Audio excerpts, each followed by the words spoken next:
La isla, durante el reinado del monacal Eduardo, había quedado retrasada en relación con el ducado de Normandía en todo lo referente a organización política y militar. Unas veces la autoridad se concentraba en el duque, otras las ambiciones de los grandes condes de Wessex y de Mercia, de Northumbria y del Anglia Oriental dominaban la escena política. Los normandos eran hábiles en el empleo de la caballería y de los ballesteros. Los ingleses, absorbidos por sus propios asuntos y dominados por el espíritu del indolente conservadurismo que era entonces tan característico del carácter nacional, no se habían cuidado de desarrollar con eficacia estas dos armas. Las consecuencias de la disparidad en la preparación fueron sorprendentes. La fuerza de que disponía Guillermo el Normando para llegar a someter un valeroso pueblo de 1,5 millones podía exceder difícilmente de 12.000 soldados.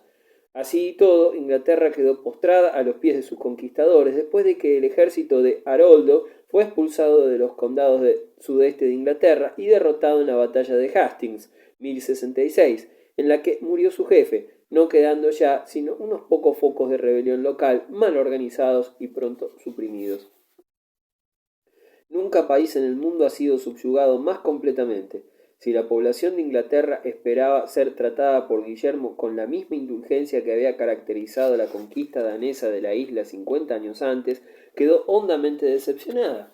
Los aventureros voluntarios de Normandía y de Anjou, de Bretaña y de Flandes, que se agrupaban junto a las banderas de Guillermo, no obraban tanto en interés del duque o del papa como en el suyo propio. Si habían reunido sus huestes para poner un bastardo normando en el trono de Inglaterra, era confiando que un buen lote de tierra y de botín ingleses les caería en suerte. No quedaron decepcionados. Al ser conquistada la isla palmo a palmo, las posesiones de los caballeros sajones pasaron a poder de los testarudos aventureros forasteros. Una nueva aristocracia de lengua francesa, más temible, cruel y caprichosa en comparación con sus predecesores sajones, tiranizaba a los infelices campesinos sometiéndolos a su rapacidad, dominaba el campo y daba un nuevo impulso desde sus castillos imponentes a la vida nacional. Inglaterra fue otra vez una provincia del mundo latino. En el palacio y en el castillo, en el tribunal y en la casa, donde quiera que la clase dirigente se reuniese para sus negocios o sus placeres, la lengua que se hablaba era la del norte de Francia. Se había perdido la ocasión de que aquella isla, que se había escapado de la égida de Roma en el siglo V, pudiese desarrollar su vida propia de tipo anglosajón, sin injerencias extranjeras, o desempeñar un papel como miembro de un imperio escandinavo. La conquista normanda atrajo de nuevo a Inglaterra una completa comunión con los herederos de Roma, con su teología, su arquitectura, su literatura poética, su derecho, su organización política y social, con todo lo que se agitaba en la curia romana o en la Escuela de Derecho de París o en los activos monasterios de Normandía, de Borgoña y de Lorena. Dos grandes italianos, Lanfranco de Pavia y Anselmo de Aosta, se sucedieron en la sede de Canterbury, elevando a Inglaterra a un nivel en la ciencia, en la disciplina y en la filosofía del cual el país había estado alejado mucho tiempo. La crueldad de la conquista se mitigó gracias a la cultura de los conquistadores. En el suelo del país devastado se elevaron hacia el cielo grandes catedrales, construidas con la labor de campesinos sometidos y en una escala que era tan nueva para el labrador sajón como la visión de los rascacielos neoyorquinos para el pobre diablo salido de una humilde cabaña de Connemara.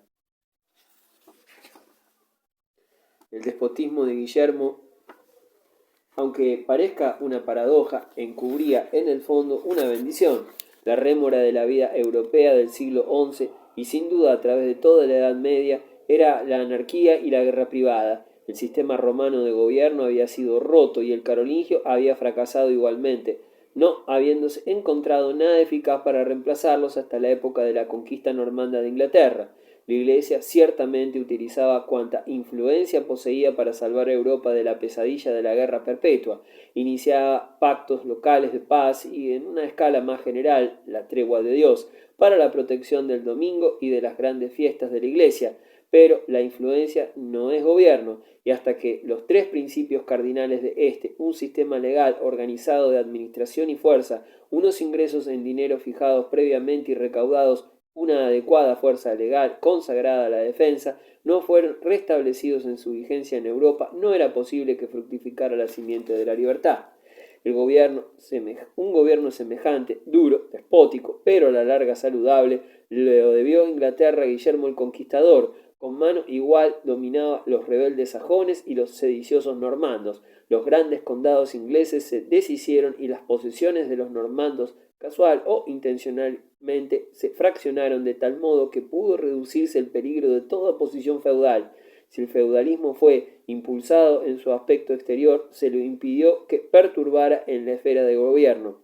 Como en Normandía, los varones poseían sus tierras por el rey y le debían el servicio militar por razón del beneficio, pero de la labor principal de gobernar el país nunca se permitió a la nobleza el monopolio. El rey era soberano, sus representantes recorrían los shires, sus sheriff o prebostes presidían las cortes o tribunales del condado. El registro del catastro, Domesday Book, compilado en 1086 para los efectos de la recaudación del Danegeld, muestran con qué minuciosa curiosidad se investigaban todas las fuentes de ingresos por los agentes del fisco normando. En los jurados locales, los normandos tenían un instrumento heredado de la época carolingia que pronto se vio que era apto no sólo para las investigaciones fiscales en las que primero fue aplicado, sino también para decidir las contiendas judiciales.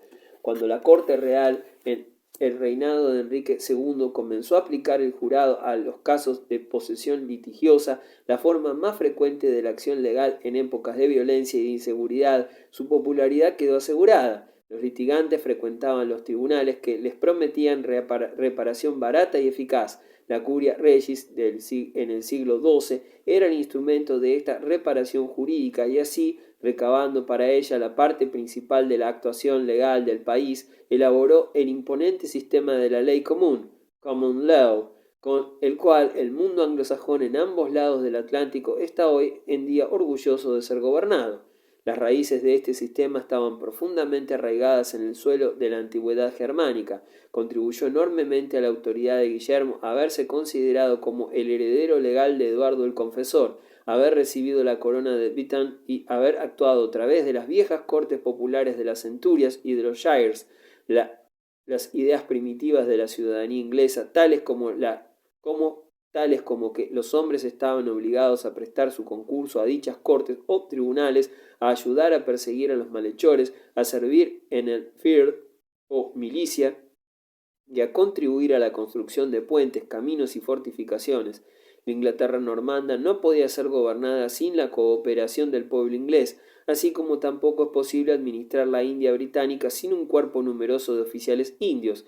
Lo mismo que la casta hindú sobrevive bajo el Raj británico, el edificio de las leyes y las costumbres anglosajonas continuó a pesar de algunas innovaciones de los normandos y principalmente por la rígida centralización que introdujeron modelando la vida del pueblo inglés.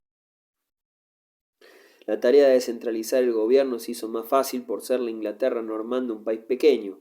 Gales, Escocia e Irlanda se hallaban fuera de los dominios de Guillermo. Northumbria fue castigada por su rebelión, convirtiéndola en un desierto, en un territorio tan reducido. Los sheriffs normandos, que eran agentes del rey, cumplían fácilmente las órdenes reales. Así, durante el siglo que siguió a la conquista, se colocaron los cimientos para levantar un estado libre y bien regido. Los normandos y los ingleses se casaban unos con otros, bajo la protección de un gobierno bastante fuerte para tener a raya a los varones, una clase media rural, carácter importante que distingue fuertemente a Inglaterra de sus vecinos continentales, se mantuvo dentro del austero bienestar y de la respetabilidad. Al llegar su tiempo, se transformó en el principal sostén del gobierno constitucional de la isla. El progreso, sin duda, no fue continuo. Hubo tiranía bajo Rufo y anarquía con Esteban, pero la tiranía de Rufo fue combatida por Anselmo y la anarquía bajo Esteban terminó con el gobierno fuerte de Enrique II.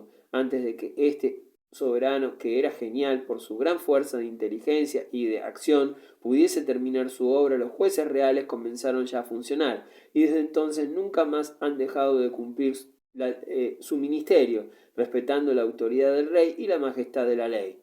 El jurado abolía rápidamente los métodos arcaicos de prueba como las ordalías y el duelo judicial, y el rey había consolidado su posición como fuente de la justicia y guardián de la paz pública.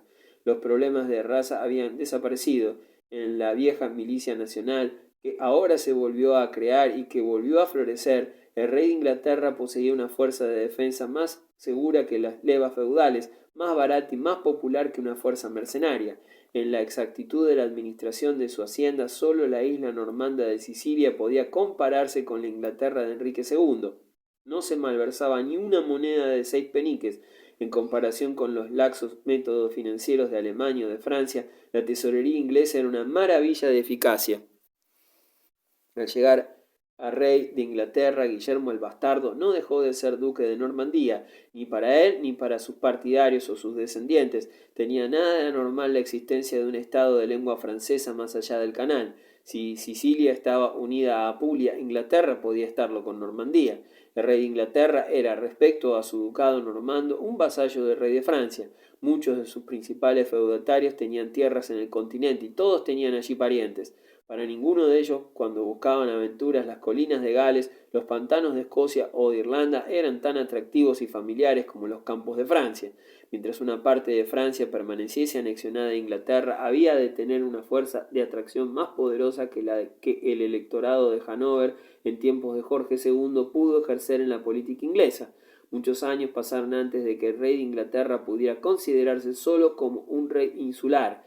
Incluso cuando se perdió Normandía en el reinado de Juan y con aquella gran provincia, el Anjou, la Turena y el Maine, Inglaterra siguió en posesión de la Guyena, la Auvernia y la Aquitania, las importantes provincias del suroeste de Francia que la reina Leonor, esposa divorciada de Luis VII, había llevado como dote con su mano a Enrique Plantagenet.